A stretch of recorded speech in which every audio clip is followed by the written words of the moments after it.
A very good morning and a warm welcome to all our esteemed guests and to dear learners.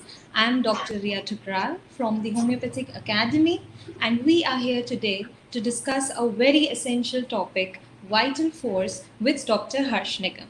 We have Dr. Harsh Nigam live with us right now. But before we go ahead with this webinar, most of you already know about the Homeopathic Academy. But for those who don't, let me quickly introduce ourselves.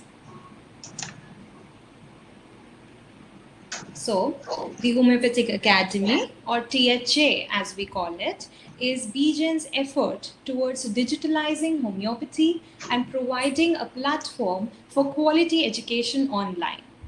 THA offers you a range of online courses by well-known academicians on numerous subjects of homeopathy at undergraduate, postgraduate, UPSC, and CME levels.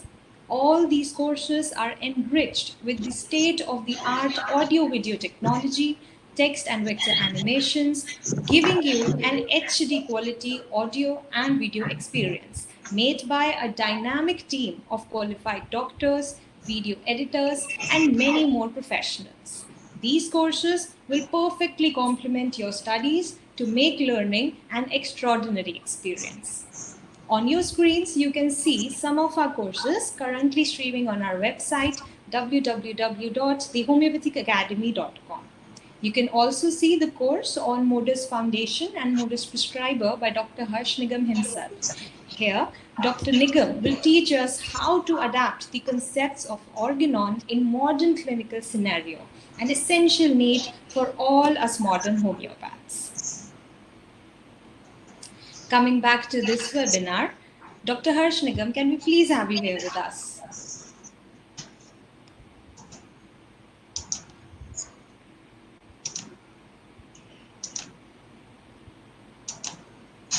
Hi. Hello, sir.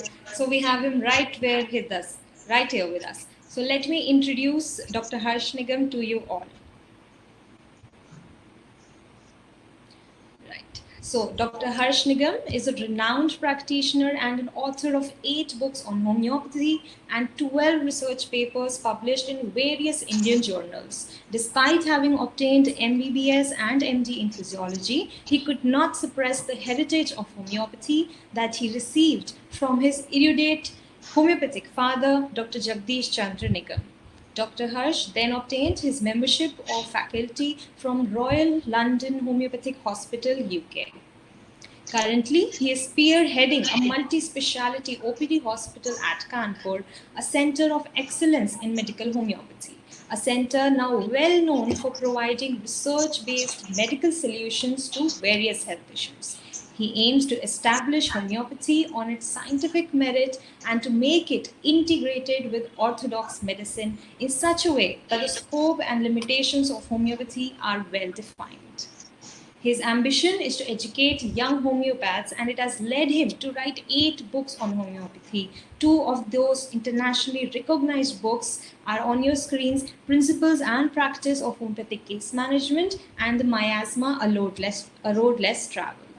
He is a nominated member of editorial board of IGH and ex-member for Special Committee of Clinical Research at the CCRH, New Delhi. Thank you, sir, for being here with us. Thank you very much for calling me. Pleasure, sir. Before I hand over to Dr. Nigam, let me explain to our learners how this interface works. On the right-hand side panel of your screens, you have a short chat box. You may type your questions or whatever message you have for Dr. Nigam right there and press the button next to it to send it to us. I request you all to send your questions only after Dr. Nigam's lecture is over, as that might disturb him. So without wasting any more time, let's start learning. Over to you, sir. Yeah, so good morning, everybody. So today we are going to talk about something which has always been a bane to every student initially, actually. And maybe by the end of this course, you would understand what vital force is and how Hahnemann himself visualized what vital force is. But before that, I must tell you that Hahnemann declared the motto for his organon in the second edition as Ode Sapere. Now, Ode Sapere, different people tell you different meaning, but I would tell you a bit of history about Ode Sapere so that you may understand what Hahnemann is trying to tell you. Now, Ode Sapere means dare to know or dare to be wise.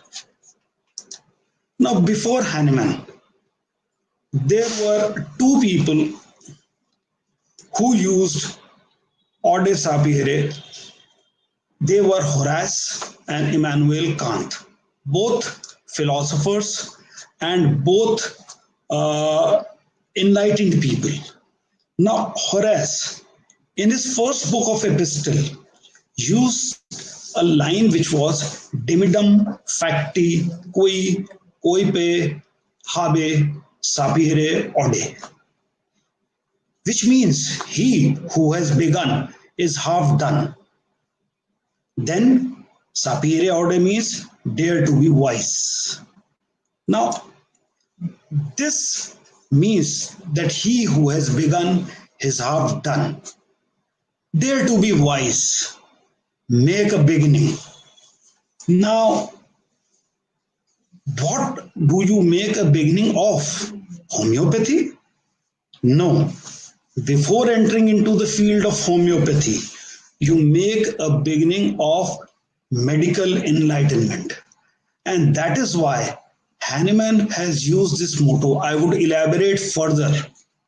Now, according to Kant, who was a philosopher and a mathematician and a scientist, he also used the word Ode Sapere before Hahnemann.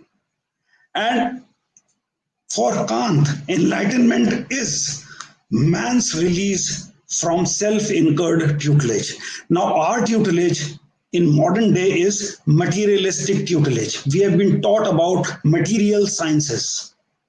Now, Sapere Ode for Kant, for Hahnemann is a battle cry. It would coax the readers to follow this program of intellectual self-liberation. So Hahnemann wants you to liberate yourself from the self-incurred tutelage that modern medicine has taught you, that everything is reductionist, that everything is material. And the tool for this liberation has to be reason. And that is why Hahnemann chose this word, that Ode Sapere is going to be his motto. It is the courage of an individual to follow Sapere Ode that will break the shackles of despotism and reveal through reason better method of treatment for the benefit of population. Hahnemann has told you that anybody who would follow his line of thinking, his line of reason, would be thrice blessed. And the blessing would be fruitful, multiply, and have domination over other people, other people's thought. So the three blessings that Hahnemann is telling you that you would be blessed if you follow his reasoning. But his challenge to you is to change your view from this material plane to the dynamic plane. Now, when you study the organon, I would suggest you two organon to study. One would be the 5th edition by Dudgeon, and the second would be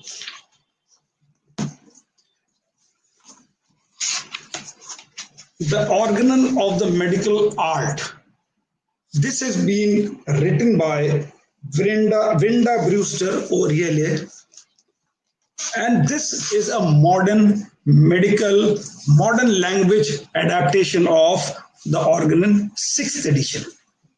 This has simplified English, while Dudgeon's organon has very difficult kind of old English, which is hard to understand. But when you go through the organon, you would find that Hahnemann has used several words, but his basic word, is vision. Hahnemann has never used the word vital force. Now, Hahnemann was a proud German. He knew English, he knew several languages, but when he was conceptualizing vital force, he could not select a word, single word, and so he has used several words. The basic word that he has used in his German organon is Wissen, which was translated into vital force by Dudgeon. He was the first man to translate Wissen as vital force. But all through the organon, Hahnemann has used several words: spirit, spiritual, spirit-like, dynamic, dynamis, and autocracy. Be very clear in mind that Hahnemann uses these terms to explain to us the comparison between the grossness of the material world and the intangible, invisible, non-material world. This is something that you must be very clear. Now, when we talk about the non-material world, what do you mean? Now, let me tell you here, and I must make it very clear to you, that there are three planes of existence.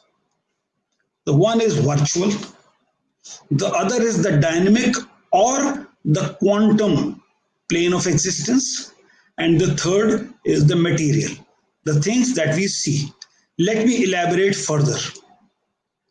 Now, material plane is the visible universe. It is the realm of the matter. Like this bell, this is material. Here the creation is manifested as matter. It can be known by five senses. It is three-dimensional. Objects have firm boundaries, and objects are subject to decay and reduction. Now, events here are definite and predictable. Cause and effects are fixed. Now, medically, let me tell you that modern medicine, the so-called allopathic system of medicine, is based on the material worldview. Why? Because every dose has a half-life. So events, and you know that this dose in this amount is going to have these 5, 10, 20 effects. The desired effects are called as effects, and the undesired effects are called as adverse reactions.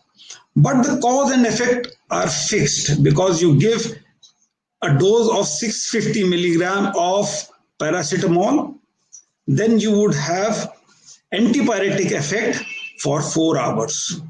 So the cause and effect are fixed. Now let us come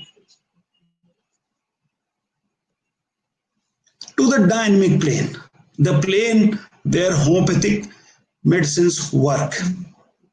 Now this is the realm of mind. This is the realm of the vital force. Here, creation manifests as energy.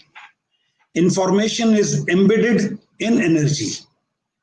Waves and particles alternate with each other. Modern physics teaches us now that waves and particles, they alternate with each other, and events are uncertain. Be very clear. In homeopathy, if you give a medicine, events are uncertain. But probabilities can be measured. And I must make it very clear here. When you instill a homeopathic medicine to somebody, the dynamic part of the body reacts.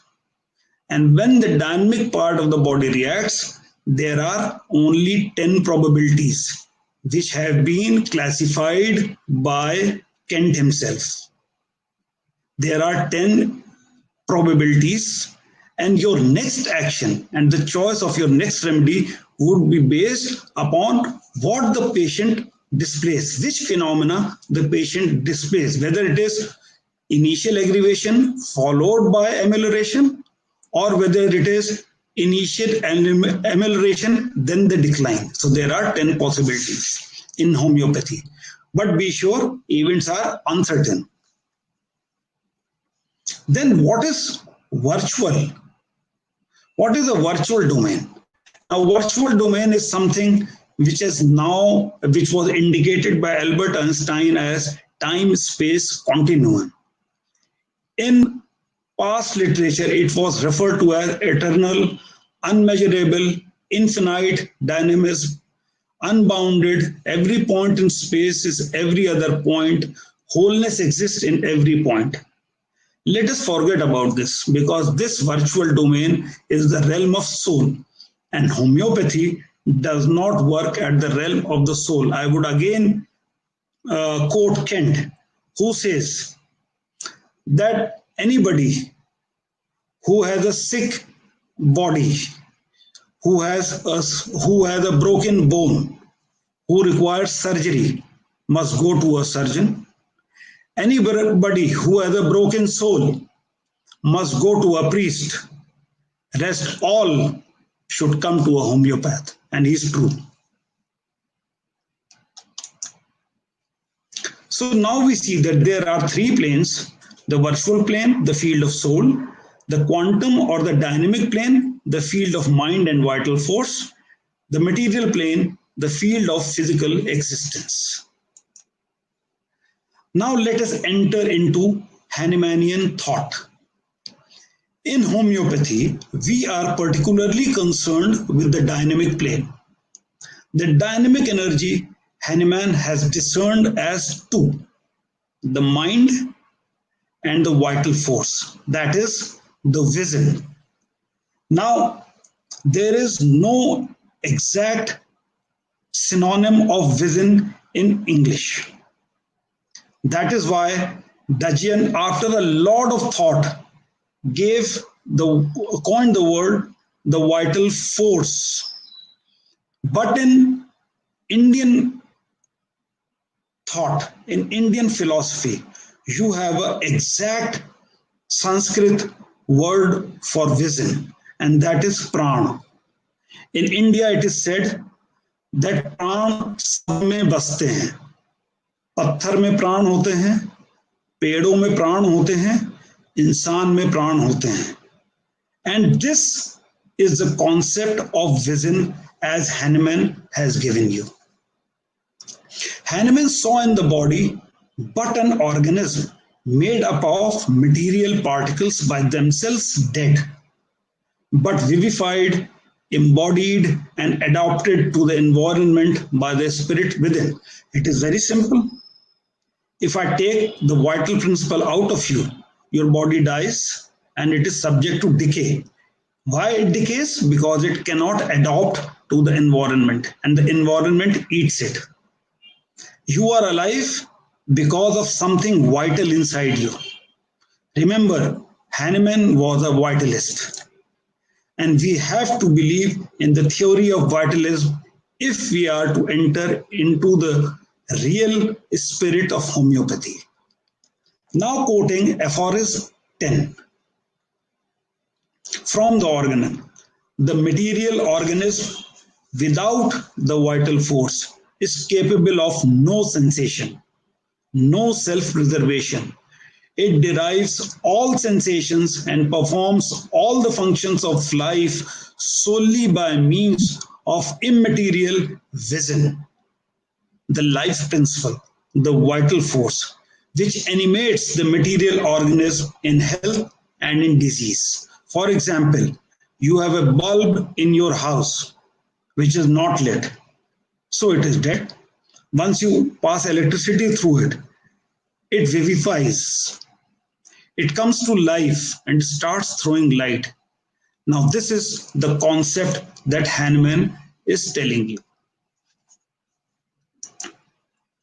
In aphorism 9, he says, and herein he defines his definition of vital force. What is vital force? In the healthy condition of man, in the healthy condition of man, the spiritual. Now, this spiritual word is again miscoined. It should have been the spirit like vital force. So I would refrain it and I would tell you, in the healthy condition of man, the spirit like vital force, autocracy, the dynamis that animates the material body, rules with unbounded sway. It is unbounded, it rules on its own and retains all the parts of the organism in admirable, harmonious, vital operation as regards to both sensation and function. Now, see, here he is giving you a concept of homeostasis. Now, homeostasis name was coined by Claude Bernard later, about 50 years later after Hahnemann. But Hahnemann is telling you that the body is made to be in harmonious vital operation by something called as, which he names as vision or vital force. Why the body should remain in harmony? So that all the sensations and all the functions of the body are in harmony. And why? He goes a step further. He tells you that so that our indwelling, reason-gifted mind can freely employ this living, healthy instrument for the higher purpose of our existence. Now, have you ever thought, what is your higher purpose of existence? For that, you would have to again go to footnote of para 141, where he gives you a hint, Nothi Sutan, know yourself. Once you know yourself, you would know the higher purpose of your existence. And I assume all of you who have joined me in this webinar, they are wanting to achieve that higher purpose of healing people. Now, cure and healing are two different things. If you want to heal people, you have to be a Hahnemannian homeopath. So to be a Hahnemannian homeopath, you would have to understand Hahnemann's concept of human organism. Now, the connection between the mind and the body is supposed by him to be affected by the means of vital force when he designates dynamis or vision. You see, in aphorism 9, he's telling you that there is a dynamic force which is making all the body work in harmony, so that there is an indwelling another force, mind, which should work for its higher intellectual functions. So we have in Hahnemannian physiology the spirit, the mind. Now in Organon, Hahnemann used several words: Seele, that is soul; Gemut, which is emotional mind; and Geist, that is spirit. Now by spirit he means, by Geist he means the intellectual mind. By Gemut he means the emotional mind. And by Seele he means the soul. Then there is the material body, the body that we have. And the intermediary between the mind and the body is the vision, the dynamis, the vital force. Now let us turn our mind to the introduction of the Organon. I must tell you all, before stepping into Organon, read the introduction to the Organon very minutely. That's very important to enter into Hahnemann's mind. Let us examine what Hahnemann explains regarding his views on vitalism and the dynamic plane. And he says, and I quote, "The exquisite power, the vital force innate in the human being, we are born with this vital force, designed to direct in the most perfect manner the operations of life while it is in health. It is equally present in all parts of the organism, in the fibers of sensibility as well as in those of irritability, the unwearying spring of all the normal natural functions of body. Now let us modernize what he's saying here. He's saying here that we are born with this innate power called as vital force. The action of this vital force is to maintain the operations of health in our body, and this vital force is present equally in all parts of the organism and also present in the fibers of sensibility and irritability. Now, fibers of sensibility are today called as sensory neurons, and the fiber of irritability are today called as motor neurons. So now here Hahnemann is telling you that our body is bathed by the vital force, that is all the fluids of the body, the extracellular and the intracellular fluid which is bathing the whole of the body, and it is also present in the neurons, both the sensory and the motor. So you get that Hahnemann, although was living in the time of medical darkness, was hinting into whatever we have come to know now. Then in the introduction of the organ, he tells you that the proper function of this instinctive, irrational and unintelligent but automatic vital force is the maintenance of life and health of the organism. Now see, he is giving you the attributes of vital force. He tells you that the vital force is instinctive, which means it only reacts to an action. It is irrational, which means it is not bestowed with reason. And it is unintelligent, which means it is not an intelligent thing. It can only react, but it cannot act on itself. That is why vital force is automatic, and its function is only maintenance of life and health of the organism.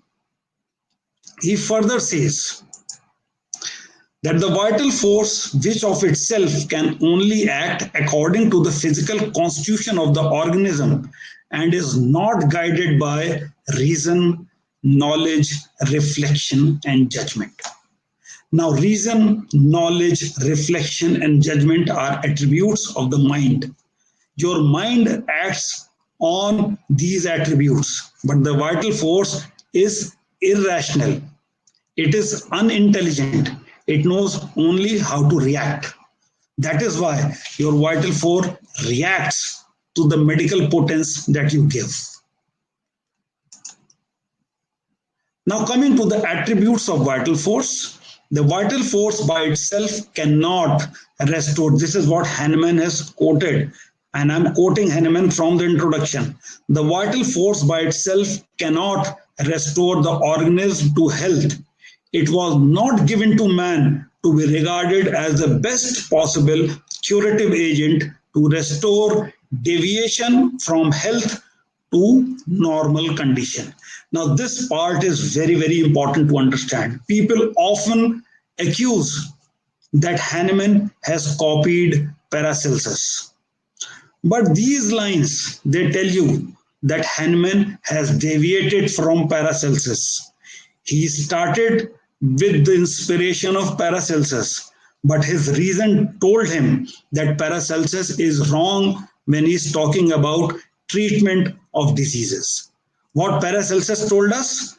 He told us if somebody is having diarrhea, diarrhea is a normal function of elimination of disease. So you must increase diarrhea. Keep on increasing the diarrhea and the disease would be gone. And Hahnemann said no. Diarrhea is only an instinctive reaction to the disease. You cannot enhance diarrhea and assume that the disease is going to be cured. To cure, you would have to do something else. And what you would have to do? You would have to first select a medicine through your intelligence, through your rational mind, and then by your judgment you would select the right medicine, the right potency. The similia would be administered to this patient who's having diarrhea, and then the vital force would react to your medical presence, the potence that you've given, and would tune itself, and then the diarrhea would be corrected. So Paracelsus and Hahnemann, by this thought, differ completely. Now let me first sum up whatever we have told and we have talked about. The attributes to vital force are: number one, it is non-material. In aphorism 10, he tells you so. It is invisible. You cannot see it by your five senses. Not from your eyes, you cannot see it, you cannot touch it, you cannot feel it. This is in paragraph 10, 11, and footnote of aphorism 11. It is indirectly discernible, which means you can only discern it through symptoms and via your rational mind. This he has told you in aphorism 11 and 20. And then he tells you that the vital force is instinctive, irrational, unintelligent, automatic, and it is not regulated by physical or inorganic laws. It is not regulated by chemical laws. So in sum, he is telling you that vital force is something which now can be called as electrophysiological forces. The electromagnetic forces of the body, the electrophysiological forces of the body, and the autocoids and the different neurotransmitters which are present in the body fluids.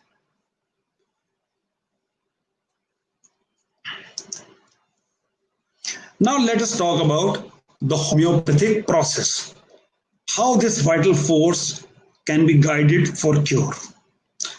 Now I quote Hahnemann again: the vital force, that glorious power innate in the human beings, was ordained to conduct life in the most perfect way during health. Remember, during health. The vital force, which is equally present in all parts of the organism, in the sensible and the irritable fiber, that is sensory and the motor neurons, is the untiring mainspring of all normal natural body functions. It was not at all created for the purpose of helping itself in disease, nor for exercising a medical art worthy of imitation. He is clearly, without naming Paracelsus, he is clearly saying that Paracelsus is wrong. I must repeat again, it was not, which means vital force was not at all created for the purpose of helping itself in disease, nor for exercising a medical art worthy of imitation. You cannot imitate vital force to cure.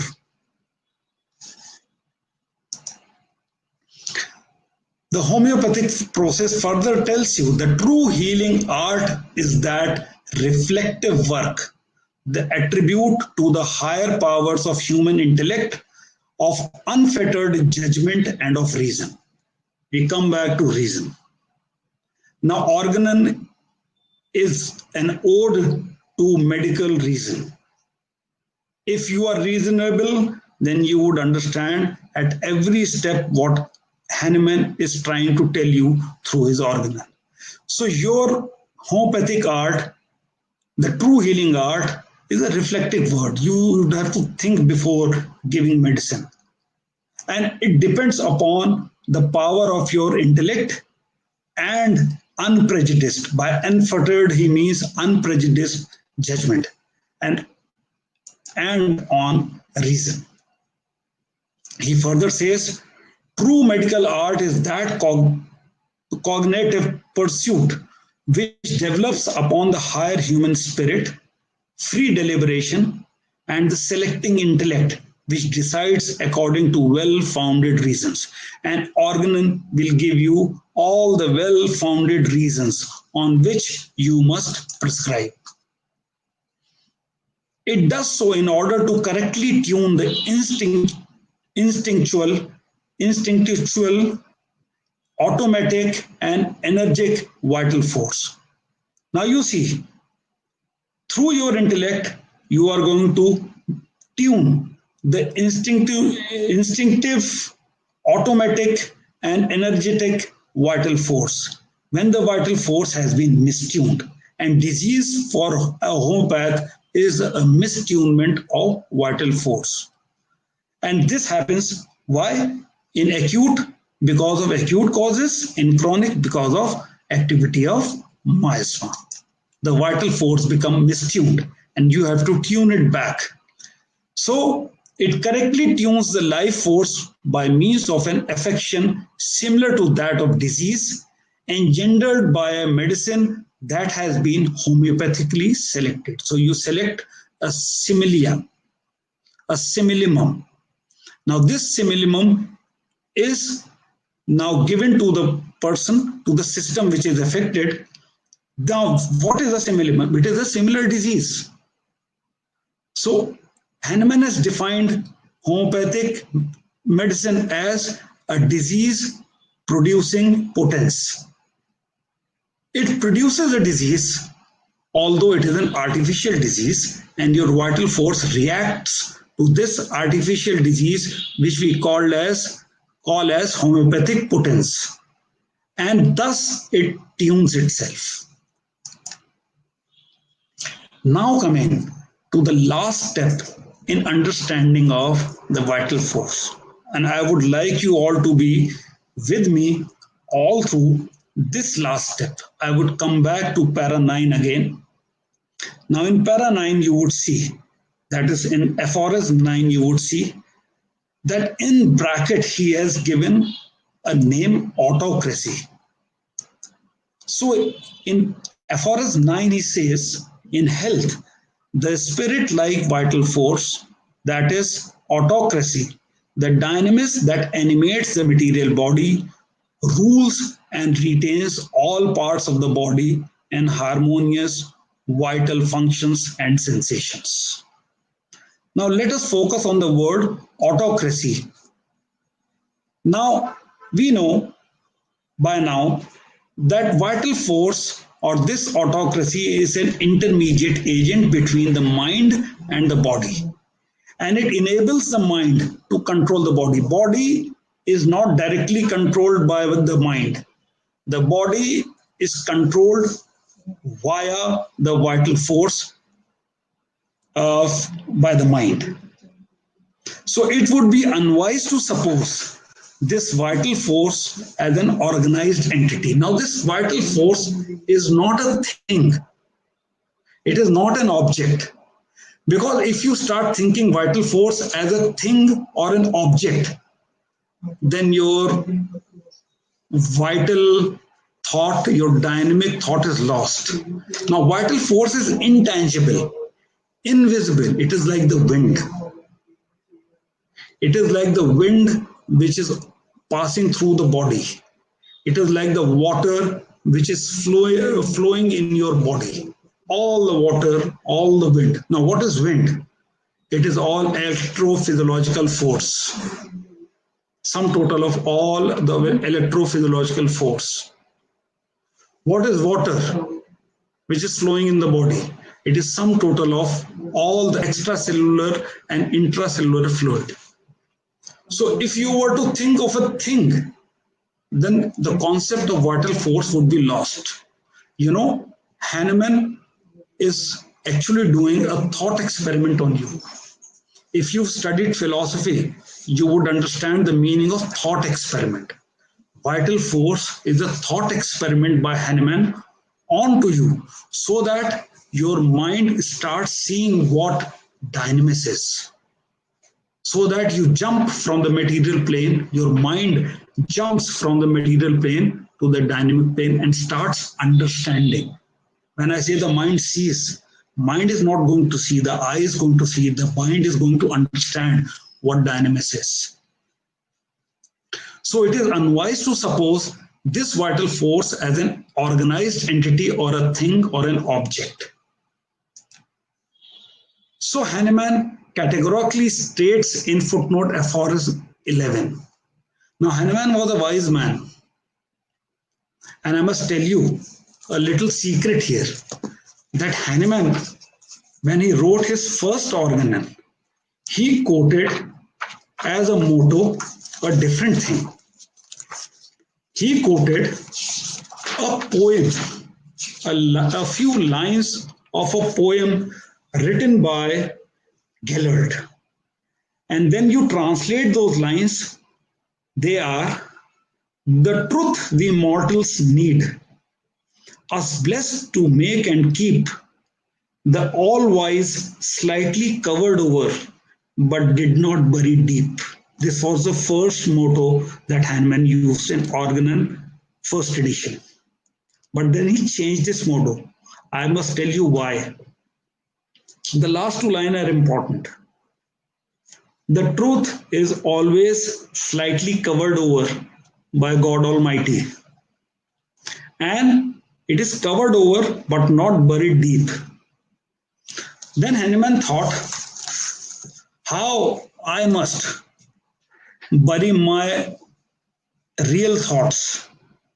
The real thoughts needed to be buried 250 years ago, because 250 years ago, people would not have understood what he is trying to say. People yet do not understand what he is trying to say fully. Maybe some other time. So what he did, he changed the motto. Number one, he buried the motto himself. The motto itself was buried, and God, the providence, is the wise one. For us, Hanuman is the wise one. So what Hanuman did was, all the long-lasting truths that he would like further generations to understand were buried in the footnotes. So I would urge all my readers to go through, all the listeners to go through the footnotes of all the aphorisms very, very deeply and thoroughly. And in aphorism 11, the footnote, he tells you in 3 simple words what his meaning of vital force is. And it is a conceptual controlling principle of life. In fact, he gave this to explain his concept of vital force within another name, autocracy. Now see, you would now understand what we are meaning by the conceptual controlling principle of life. We are living in a democracy. Now our democracy has 4 pillars. It has the parliament, it has a judiciary, it has a press, free press, and enforcement agencies. Now these are the 4 pillars of democracy that you see. Now these are the things that can be seen. But can you see democracy? You cannot see democracy in your nation. You can feel democracy.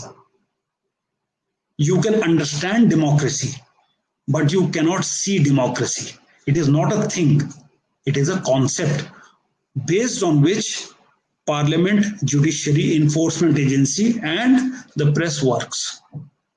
Similarly, autocracy. Now, autocracy is a concept, a dynamic concept of energies. And in our body, we have 4 energies. Like democracy has 4 pillars, we have 4 pillars of energy.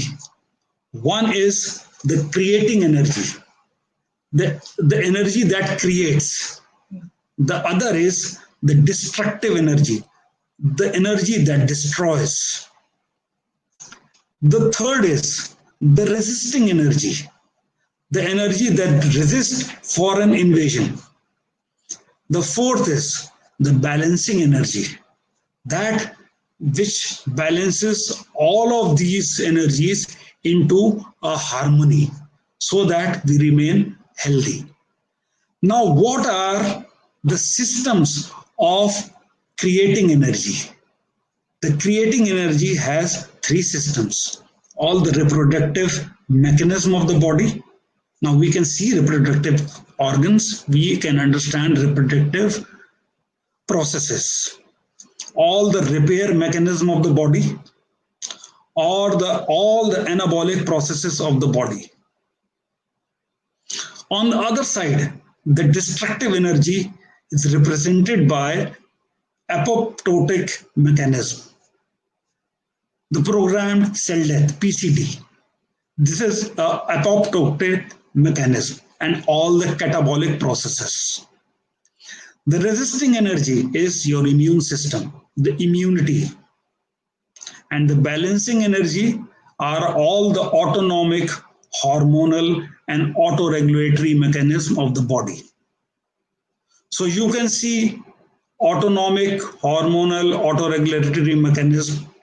You can see reproductive, repair, anabolic processes. You can see apoptotic, catabolic processes. You can even see immunity nowadays. But you cannot see vital force. Why? Because it is a concept. Like democracy, autocracy is also a concept. And vital force is then something else. Autocracy, as I've told you, is four forces combined together. So in Heinemann's concept of vital force, you don't see vital force. It is only a conceptual controlling principle of life. Remember, it is a thought experiment. To sum up vital force in a definition, now this is the definition that I have made up.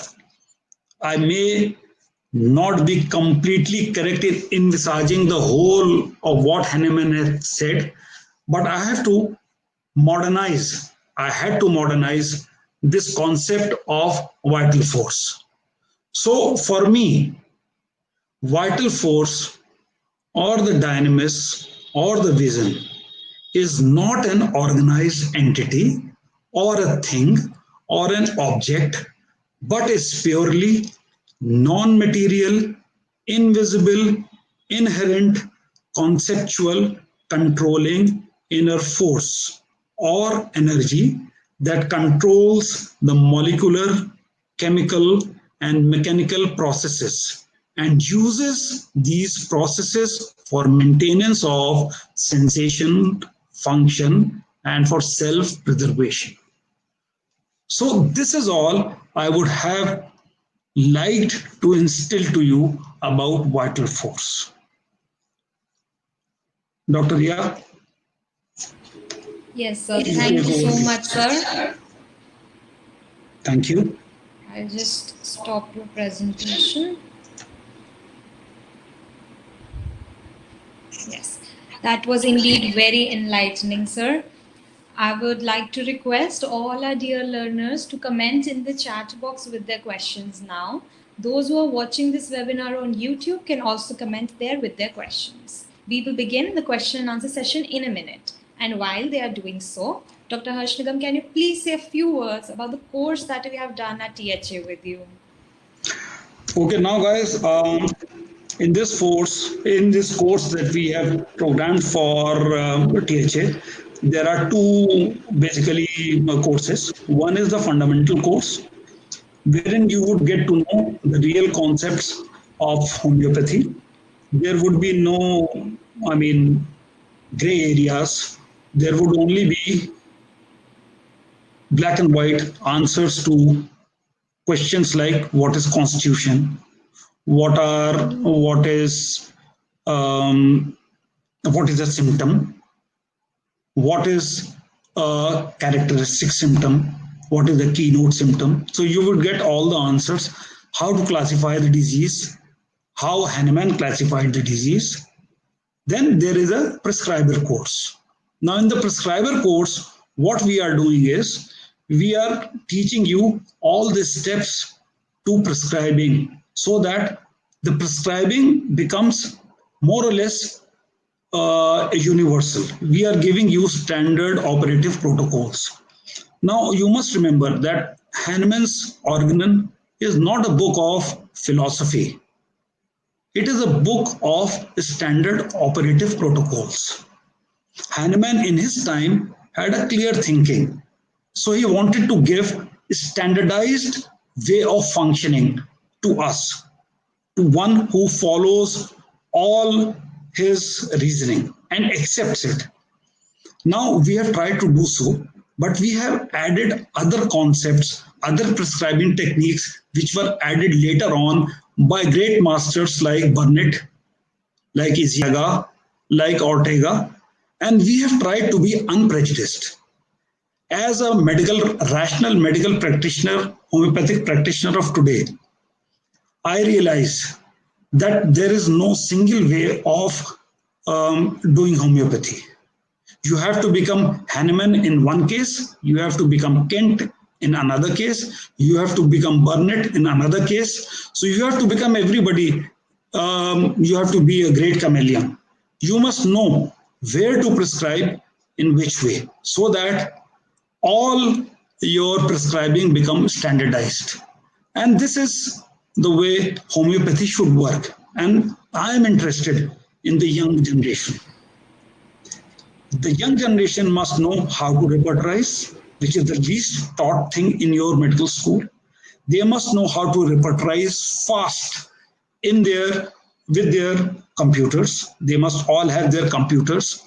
And my course is directed to the young generation so that they may have a clear concept of homeopathy, a scientific modern concept of homeopathy, which is based solely on the foundation laid by Hahnemann and by Kent. So this is all what I'm trying to achieve. Dr. Ria? Thank you so much, sir.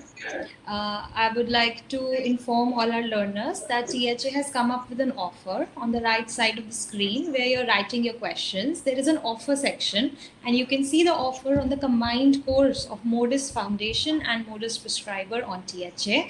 That's a 30% off for which you can use the code FT30. Another important thing, you can see a section of poll on the chat window. I would request you all to please send us your reviews on our webinar today. So before starting with the questions, I would like to inform our learners that further sessions by Dr. Harsh Nigam will be exclusive for the learners that have enrolled to his courses. The enrollers will get a chance to interact with Dr. Harsh Nigam directly and get their questions answered. Dr. Ria, there is a question by Dr. Markand Bothe, if I'm pronouncing it right.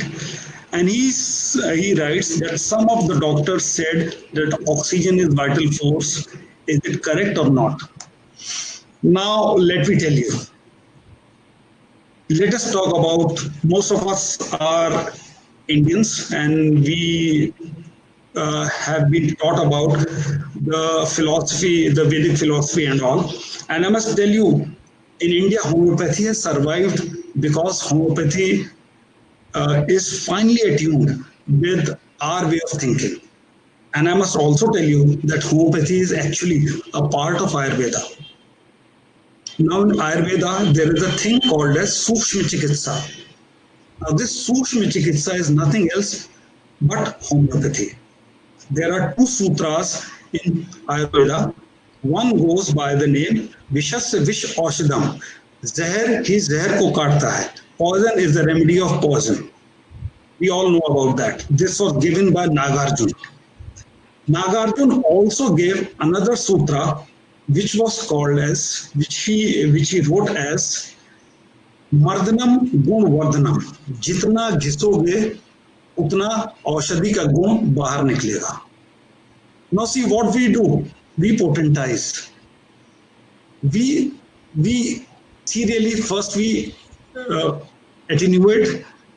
I mean, we made 3x potencies by Mardhanam. Then we enter into the realm of potentizing. Now this is, and Hahnemann says that with potentization, energy, a curative principle is released from the material sheath. Now this is similar to what Ayurveda has taught in Sukshma Chikitsa. But Sukshma Chikitsa was not developed in India.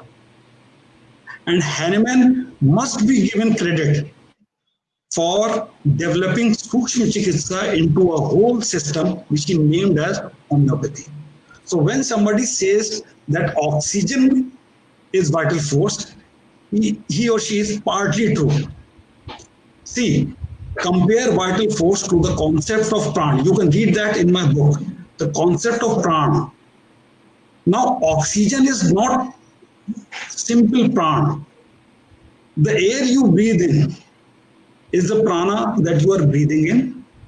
Then this prana is dissolved in your blood and it's circulated all through the body and your brain functions, and there are several neuro transmitters, electromagnetic forces, electrophysiological forces which are working in the body, and the sum total of all that is called as, again, prana inside our body. Now this prana inside our body in Ayurveda is said to be of 4 or 5 types: Pran, Apan, Udan, Ayan. So Pran, Apan, Udan is subdivision of this vital force in Ayurveda. In homeopathy, what Hahnemann has said is that it is only a complete whole, sum total of all the fibers, all the forces in every cell, which he takes it as vital force. So I can give you an example, a modern example to this also. Like you have a cardiac axis. Now everybody teaches you cardiac axis while you are teaching. They are teaching you ECG. But can you see cardiac axis? No. Cardiac axis is only a concept to interpret ECG. What is cardiac axis? Cardiac axis is sum total of all the electromagnetic forces of every fiber of the heart. And it is found to be like this. So I can explain vital force to you in a way of vector. See, vital force can be explained via vector also. I can explain it to you. So, in modern terms, vital force as a concept is like a vector. So you can do a vectorial analysis of vital force in your patient, but that is a different topic. Then there is Dr. Amital Shah. Sir, will you please guide when the person is in stress? At the same time, symptom of disease is not prevalent, but once he's free from it, he's free from it. Stress. I think you are okay. Now, right. What you are trying to say is that when somebody is cured by your medicine, your vital force is corrected, it is tuned, then why do you fall ill again? No, this is something that haunted Hahnemann for 16 years. Thereafter, he came up with the concept of miasma, that there is some deep-rooted force, evil force, you can say, or a disease-causing force in the body, which keeps on recurring, which causes disease on and on, again and again. So the same disease phenomena is presented in different forms. So it is the disease phenomena that we are concerned with. In real homeopathy, we are not concerned with diseases per se. We are concerned with the disease phenomena, and the phenomena are 5. The 3 were told to you by Hahnemann, and they were psora, psychosis, syphilis. The second was, the 4th one was added by Allen as pseudosora, which was tuberculin, the phenomena of tubercular diseases or tubercular phenomena of disease. And the 5th we know now, which is the complicated miasma, which is the phenomena of cancer. And this you can read it in my book also, on the book of miasma. You can understand what miasma is and how you must understand miasma. Yes, sir. So another learner, Dr. Kartika, in general, she's asking, in general practice, high potency is prescribed during acute problems. and normally the vitality is low in old people. So, what is the safest potency to use in acute problem in old people? It depends upon the level of practice that you are in. As a beginner, I would say start with Hahnemannian scale. If you would go through my course, you would understand that there are in the last lecture of potency, we discussed about different scales of potencies. Now, there are two basic scales, in fact, three basic scales that we work upon. The one is Hahnemannian scale, the other is the Kantian scale, and the third is the LM scale, which was again developed by Hahnemann. So, in Hahnemannian scale, 6 till 3x you are low, from 3C to 6C you are medium, and from 6C onwards you are high. So it depends upon the scale that you choose. For Kent, 30 was low, 200 was medium, and 1M, 10M were high. So it depends upon your confidence. Like me, I would use 1M or even 10M repeatedly on people who are having acute diseases, even on people who are having chronic diseases, till the effect comes. So it depends upon your experience and your level of confidence, which only develops when you do homeopathy in a reason-oriented way, as suggested by Hahnemann and Kent. Thank you, sir. Another learner, Dr. Joydev, wants to know what are the vital signs of normal vital principle and the vital force being attacked inimically. I mean, if a person is coming to you and saying to you that I am in a problem, I am feeling sick, then the vital force is not working properly. Herein, I would also like to correct one misconception about the genesis of disease. Now, most of the people, they think that Kent taught us that the genesis of disease is in the mind and thereafter the body is affected. Or there is always this essential question कि पहले मुर्गी आया कि पहले अंडा. You know, first the mind was affected, then the body was affected, or first the body was affected and then the mind was affected. Now, if you go through the organon properly, Hahnemann gives you a straight, clear-cut answer. The straight answer is that in most of the cases, it is first the vital force which is deranged. Once the vital force is deranged, then both the mind and the body are affected. In due course of time, if the disease is not cured, the disease then settles either to the body or to the mind. Then it is called as a imperfect disease or one-sided disease. But in about 1/7 of the cases, the disease starts from the mind in due course of time, affecting the vital force which affects the body. But this is a rarity. The basic cause of disease is the derangement of vital force first. So Hahnemann is very clear. So anybody who is going to come to you and say that I am feeling sick, if he is feeling sick, then the vital force is deranged.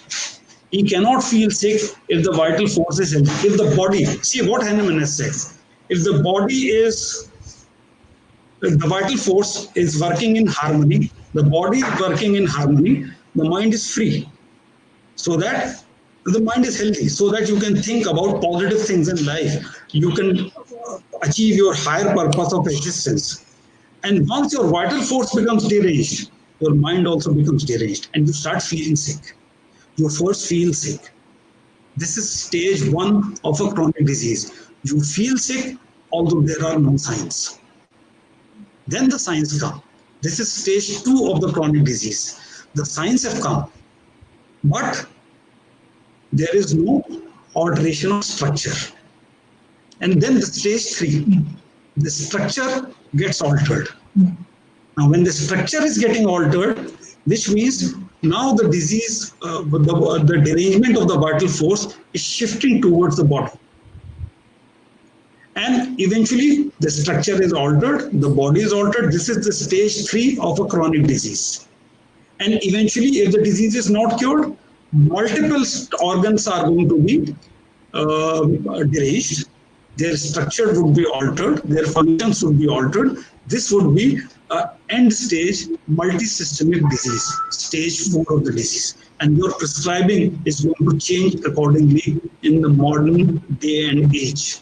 You cannot simply rely on single medicine in each case scenario. Single medicine is going to work best in stage 1 of chronic disease, stage 2 of the chronic disease. But stage 3 and stage 4, single medicine is not going to be the best answer for and the fastest answer for your patient's problem. In acute diseases, single medicine works wonderfully because the fundamental shift is so clear that you don't have to worry about anything else. And also in acute disease, the process is rapid. Since the process is rapid, you can repeat the remedy and you can use higher potencies. So you can use 30, 200, 1M, 10M, depending upon whatever your level of confidence is. Thank you, sir. Another learner, Megha Mittal, she's asking, how can we differentiate between complete healing and superficial healing?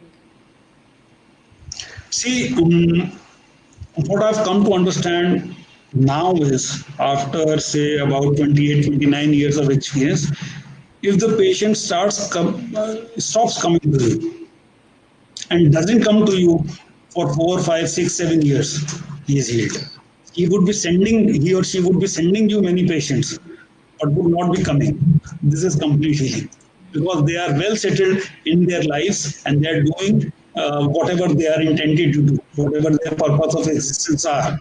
And they are sending you patients, remember. And homeopathy, your fame depends upon publicity by word of mouth. And this is complete healing. जड़ से ठीक होना जिसको कहते हैं, माइज्मा कभी खत्म नहीं होते, माइज्मा केवल शांत हो जाते हैं. It is like the concept of genetics, phenotype and genotype. People with right homeopathic medicine, these miasma, they close themselves.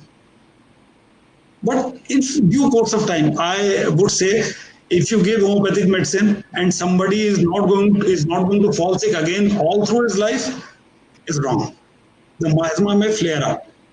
But with right homeopathic medicine, the miasma, it settles down, it closes up, and it doesn't open for a very, very long period of time until and unless things are favorable for it to reopen or flare up. Somebody has asked a very good question about, it is one Mr. Vijay Dabade. Now, this is a very interesting question. If Q and 1C to 6C are low potencies, then how to decide which we have to choose, on what basis we must prescribe? Now, very good. I've already answered a part of it. Now, you see, if you go through the whole of my course, your query would be answered. It would be crystal clear to you when to prescribe what potency. Then there is a potency scale that I've devised. You can find it on the internet. It is by the name of potency.guide, wherein you can also, my app is going to suggest you, my algorithm is going to suggest you which is to be used. But there is a rationale to it. Now, once you have structural disorder, in structural disorders, low potencies and medium potencies, they work best. Medium potencies and low potencies are very good for structural and functional disorders. You would have to study Burnett if you want to understand how this works. You would also have to study the French way of prescribing. Now, the French way of prescribing is very elaborately given by small booklets by Frontier or Fortuner Bonvilliers. It is Bonvilliers actually. So Bonvilliers has, like Burnett, has written down honestly whatever he has seen in his clinic, and you can learn the art of using mother tinctures and medium potencies and low potencies by these two great authors. And you can also find it in our book, in my book, Miasma. And there is a book that I am further willing to write upon the use of mother tinctures and low potencies in homeopathy, which I am in the process of writing. If somebody asked me a question beforehand also, the answer was given. Which mother tincture, which are the drainage remedies? Now, drainage is something which was developed by French doctors. And drainage is a very important methodology in treatment today. Why? Because the patient who's going to come to you would be having so much toxicity in him, toxicity of medicines, the allopathic medicines, the adverse reactions, the kind of kalas and kind of, Google, Giloy, etc. he's taking, plenty of medication that is already done. So his system needs to be cleansed, detoxified, drained. And this process of drainage can be understood by a small booklet by the name of Drainage. And this you can get online also.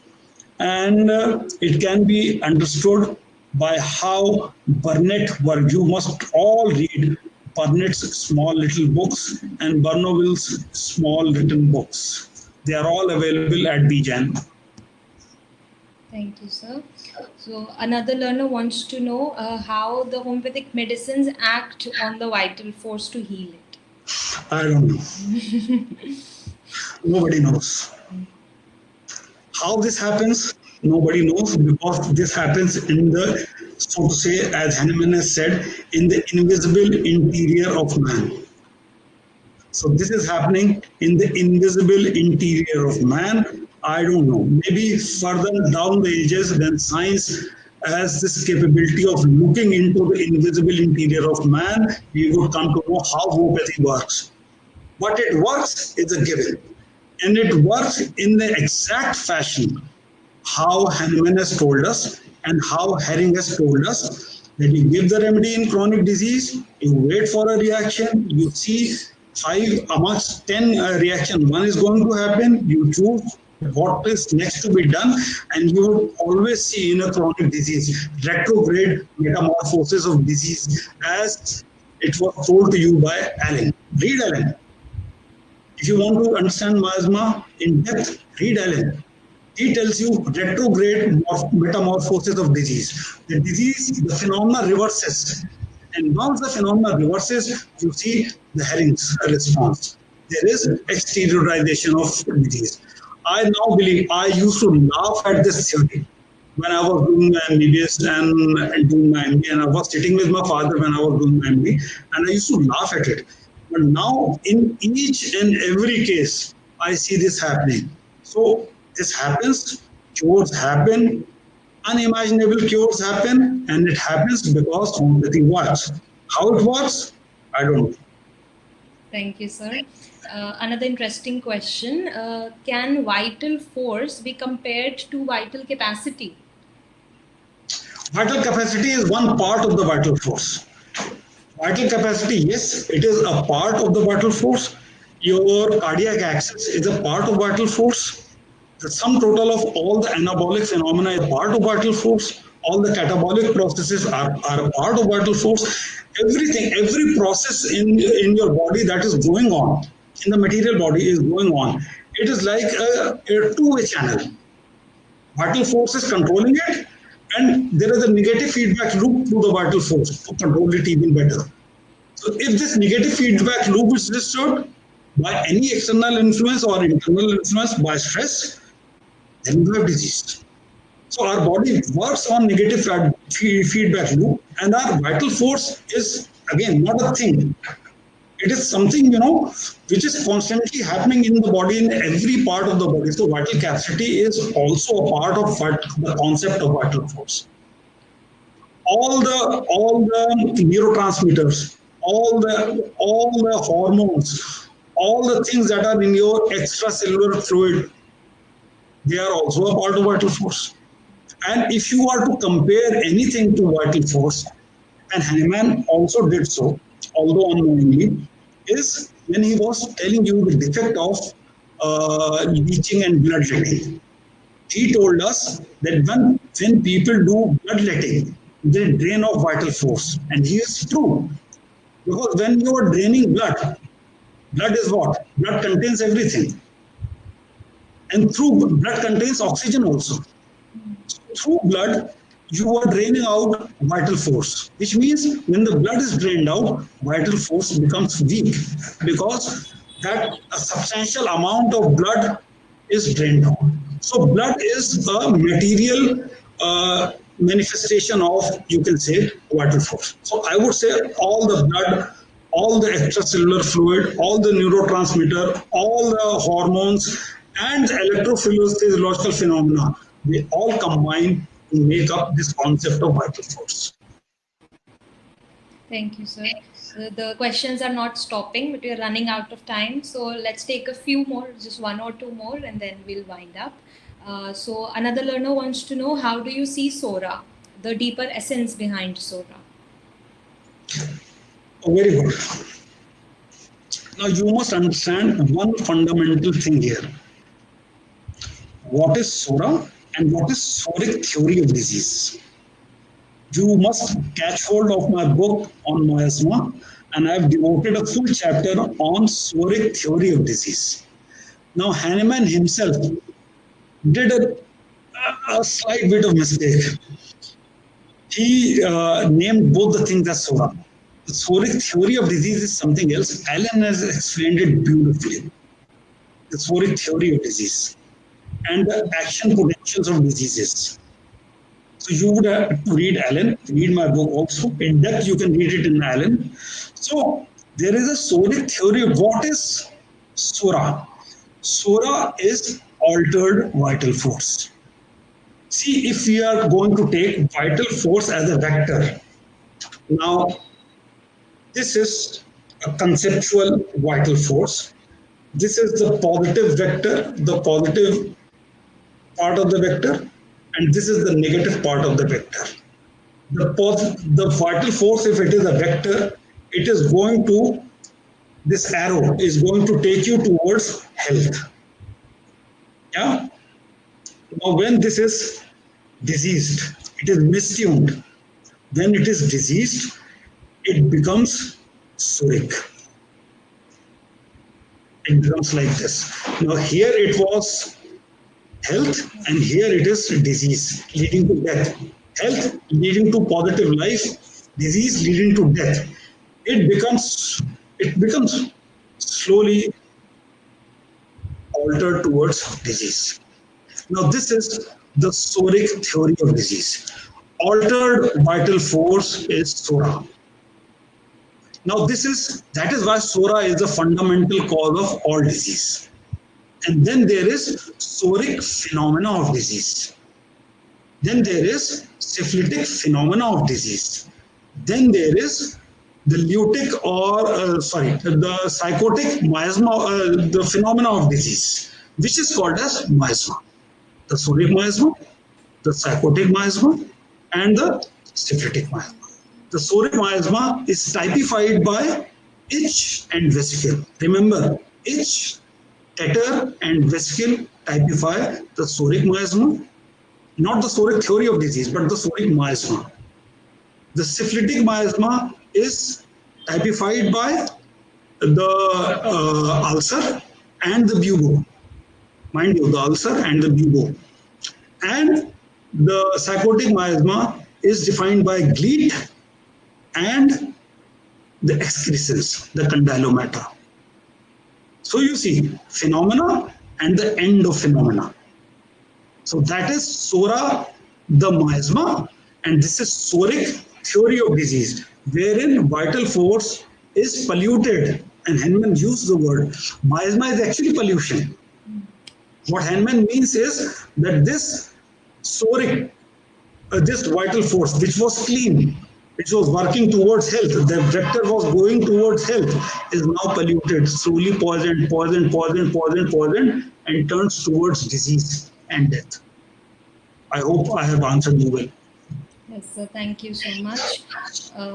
Okay, so we just have like 5 minutes. So I'll somebody is asking where can they purchase your books. So you can purchase them from BGen publishers directly.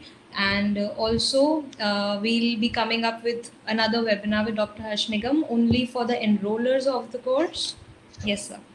There's one thing that I would like to tell you all, that there is a YouTube channel that I have. I'm telling you about this channel not because I would like to advertise it very well, but I'm telling you this because there was a query that was given by one Dr. Sajdev. Now, this is the channel. Now, that query was about scientific repertorization, how to do scientific repertorization. Now, I could not answer to that query because it was a whole, practical thing in itself. So I have put up a video there in this channel where you can learn how to do scientific repertorization. In our course, you would learn the nitty gritty of scientific repertorization, artistic repertorization, how to do it. But the practical aspect has been shared in this YouTube channel of mine by the name of harshpositive.com. This is all I wanted to tell you. And it's a pleasure actually being with you all, Dr. Ria.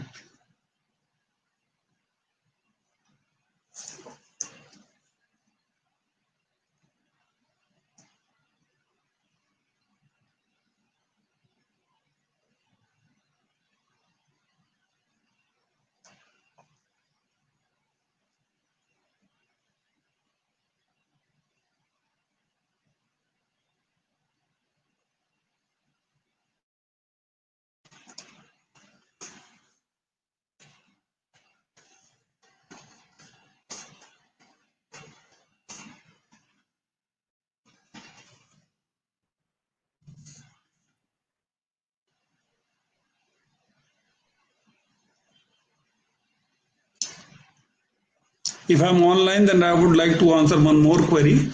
Dr. Monica has asked us whether the vital force and immunity are same. I think there was a little technical glitch. So let's wind up here. I would like to thank you, Dr. Nigam, for such an informative and enriching experience. And I would like to extend a very warm gratitude on behalf of THA and on behalf of the BGen group. I apologize to those whose questions I couldn't take up with Dr. Nigam due to shortage of time. Also, to inform our learners there, we have an upcoming free webinar by Dr. scheduled for 20th of July, 8 p.m. You will soon receive the link for registration in your mail and on our social media handles. Hope to see you all there. Thank you, Dr. Nigam, sir. Would you Thank like you to very say much. something?